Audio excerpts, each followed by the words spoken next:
melahirkan antikristus di dalam gereja.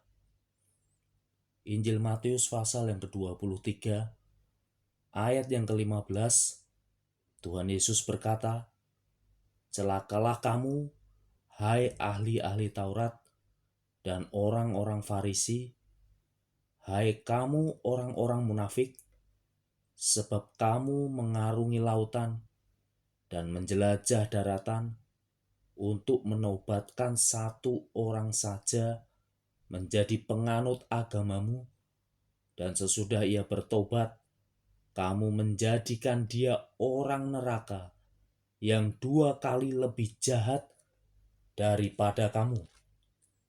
Injil Matius pasal yang ke-5 ayat yang ke-20, Tuhan Yesus berkata, "Maka aku berkata kepadamu, jika hidup keagamaanmu tidak lebih benar daripada hidup keagamaan ahli-ahli Taurat dan orang-orang Farisi, sesungguhnya kamu tidak akan masuk ke dalam kerajaan surga."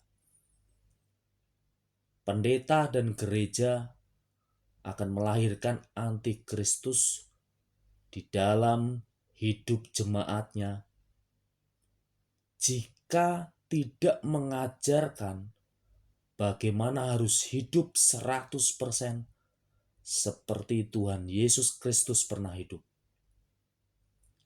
Jika di luar agama Kristen, orang tidak percaya dan menolak Tuhan Yesus Kristus sebagai satu-satunya Allah yang esa, pasti kita tahu bahwa orang itu pasti antikristus. Tetapi jika seseorang mengaku beragama Kristen, baik jemaat atau pendeta, tetapi mereka tidak melakukan perintah dan perkataan Tuhan Yesus Kristus, mereka juga antikristus. Pendeta dan pengajar rohani di dalam gereja, jika mereka tidak mengajarkan perkataan dan perintah Tuhan Yesus Kristus, sama persis seperti di kitab Injil di Alkitab, mereka adalah pendusta dan mereka adalah antikristus yang akan melahirkan antikristus di dalam gerejanya. Dan jemaatnya sendiri akan menjadi antikristus. Jika jemaatnya menjadi antikristus, maka buah kehidupannya tidak seperti Tuhan Yesus Kristus, tetapi seperti orang-orang dunia yang tidak percaya dan menolak Tuhan Yesus Kristus. Waspadalah hai jemaat Tuhan Yesus Kristus, dimanapun Anda berada, sebab pendeta-pendeta antikristus sudah terang-terangan kepada Anda dengan mengajarkan ajaran-ajaran yang bukan ajaran dari Tuhan Yesus Kristus. Pendeta antikristus selalu mengajarkan bahwa mengikut Tuhan Yesus Kristus pasti diberkati jasmani, tidak akan mengalami sakit penyakit, dijauhkan dari penderitaan hidup.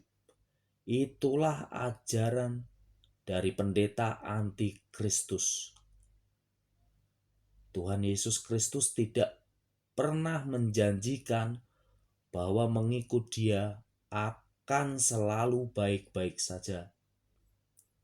Ada kalanya Tuhan Yesus Kristus mengizinkan kekurangan, mengalami sakit penyakit, bahkan hidup menderita karena melakukan kebenaran yang Tuhan Yesus Kristus ajarkan.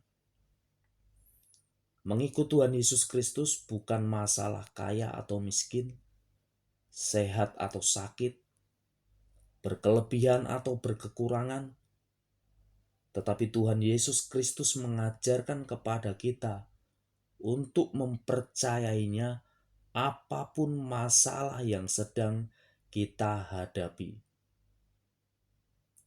Sebagai pendeta atau jemaat biasa, mengikut Tuhan Yesus Kristus itu melepaskan segala sesuatu yang kita miliki. Sehingga apapun kondisi kita bisa menerima semua permasalahan hidup dengan mengucap syukur. Itulah yang dikehendaki Tuhan Yesus Kristus bagi kita yang percaya dan melakukan perintah-perintahnya. Ingat, kita ini pengelola hidup, kita bukan pemilik hidup. Jadi semua keinginan dan kehendak hidup kita harus keinginan dan kehendaknya Tuhan Yesus Kristus. Bukan keinginan dan kehendak dari diri kita sendiri. Jika Anda melakukan keinginan dan kehendak diri sendiri, dan bukan keinginan dan kehendak Tuhan Yesus Kristus, pasti Anda akan menjadi anti-Kristus di dalam gereja dan di luar gereja. Anti-Kristus akan selalu berbicara tentang hal-hal duniawi, sebab anti-Kristus tidak mau hidup 100% seperti Tuhan Yesus Kristus. Ajaran Tuhan Yesus Kristus bukan ajaran tentang hal-hal duniawi, tetapi ajaran Tuhan Yesus Kristus tentang hal-hal rohani yang membawa kita kepada kekekalan setelah kematian datang dalam hidup kita. Tuhan Yesus memberkati kita semua dimanapun kita berada. Haleluya, puji Tuhan. Amin.